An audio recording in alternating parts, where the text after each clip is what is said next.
हमारे जो अबू आसमी साहब है, उनका एक स्टेटमेंट आया है कि वो ओवैसी साहब को नहीं जानते हैं। तो अब अबू आसमी साहब, मैं आपको बताना चाहती हूँ कि इस बार जब आप आमदार बनकर असेंबली में गए हो ना, उसकी वजह ही ओवैसी है। शायद आप इस बात से वाकिफ नहीं हैं, या फिर वाकिफ होते हुए भी आप ये बात जो है मानना नहीं चाहते।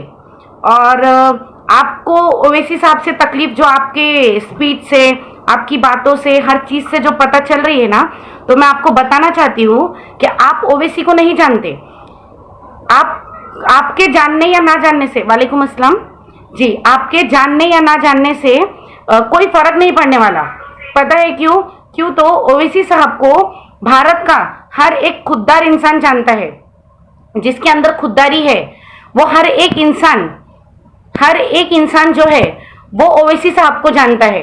हाँ, जो तलवे चाटने वाले हैं, जो क्या कहते हैं ना, गुलामी करने वाले लोग हैं ना, उनको ओवैसी एक कहते हैं ना, एक चुभन की तरह उनको चुभता है। ओवैसी वो मर्द मुजाहिद है जो जुल्म के खिलाफ आवाज उठाता है। ओवैसी ने आपकी तरह सेकुलरिज्म का चोला नहीं पहना है। ओवैसी आपकी तरह लोगों को बेवकूफ नहीं बनाते हैं। ओवैसी वो शख्सियत है जो हमें गुलामी की तरफ से निकालकर लीडर बनने की क्वालिटी हमारे अंदर देखकर हम लोगों को लीडर बनने के लिए जो एक अंदर जज्बा जो पैदा करता है, वो ओवैसी है। और आपने क्या कहा था अबू आसमी साहब कि जिसको मुस्लिम लीडरशिप चाहिए वो पाकिस्तान चला जाइए।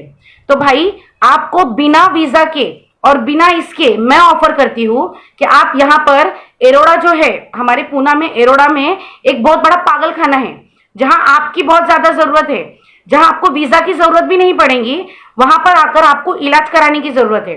बड़ा पागल खाना है वो, जहां पर आप जैसे पागलों का दिमागी इलाज होता है। और अगर आप चाहे तो हमारे एमआईएम के जो वर्कर है वो मिलकर फ्री में आपका इलाज वहां पर करवा देंगे, क्योंकि इस तरह की मानसिक संतुलन हिलने जैसी बातें वो आप जैसा इंसान कर रहा है, तो वो समझ में आ रहा है लोगों को कि आपकी जो मानसिक स्थिति है वो खराब हो चुकी है। ओवैसी साहब की बढ़ती लोकप्रियता देखकर, या एमआईएम की जो एक यूपी में जो विधानसभा चुनाव है वहां पर ओवैसी साहब की जो एक चाहत लोगों में बढ़ती हुई देखकर, आप लोगों को तो पैसे देकर पब्लिक बुलानी पड़ती है, तब भी लोग जल्दी आते नहीं, 200-500 में भी लोग आते नहीं है।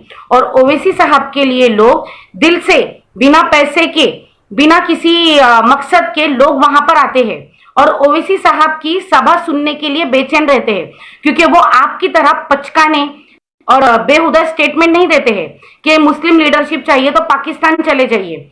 अरे भाई, आपको अगर इतना ही शौक है, आपको मुस्लिम लीडरशिप नहीं चाहिए, तो आप नेपाल चले जाइए, वहां जाकर भजन कीर्तन कीजिए। आपको अगर मुस्लिम लीडरशिप से इतनी तकलीफ है तो आपको वहां जाना चाहिए। अगर वहां भी अगर आपको नहीं जाना है, तो मैं अभी फिर से आपको बोलती हूँ कि आप एरोड़ा में पागल खाने में आकर बिना वीजा लिए के आपका वहां पर अच्छे से इलाज हो जाएगा, और उसकी जिम्मेदारी मैं खुद लूंगी कि आपका इलाज यहाँ पर बेहतर तरीके से हो जाए, क्योंकि आपका जो मानसिक संतुलन है वो हिल चुका है।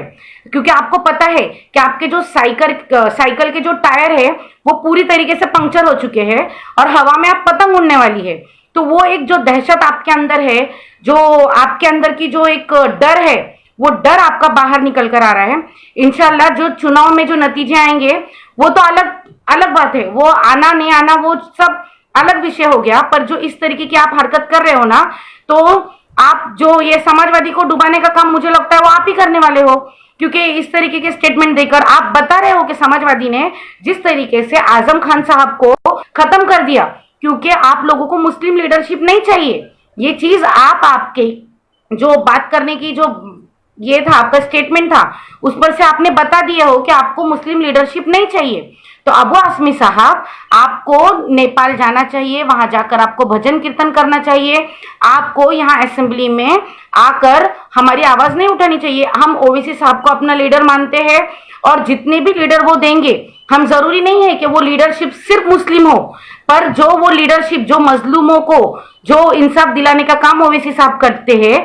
कल जब आपने थप्पड़ खाए थे ना, शायद आपको थप्पड़ दिया गया था असेंबली में मनसे के पदाधिकारियों ने, तब भी आपके लिए आवाज एमआईएम के लोगों ने ही उठाए थे। इस चीज को आपको याद रखना चाहिए। उसी लीडर का नाम है असद ओवैसी साहब। शुक्रिया। जय हिंद, जय महाराष्ट्र।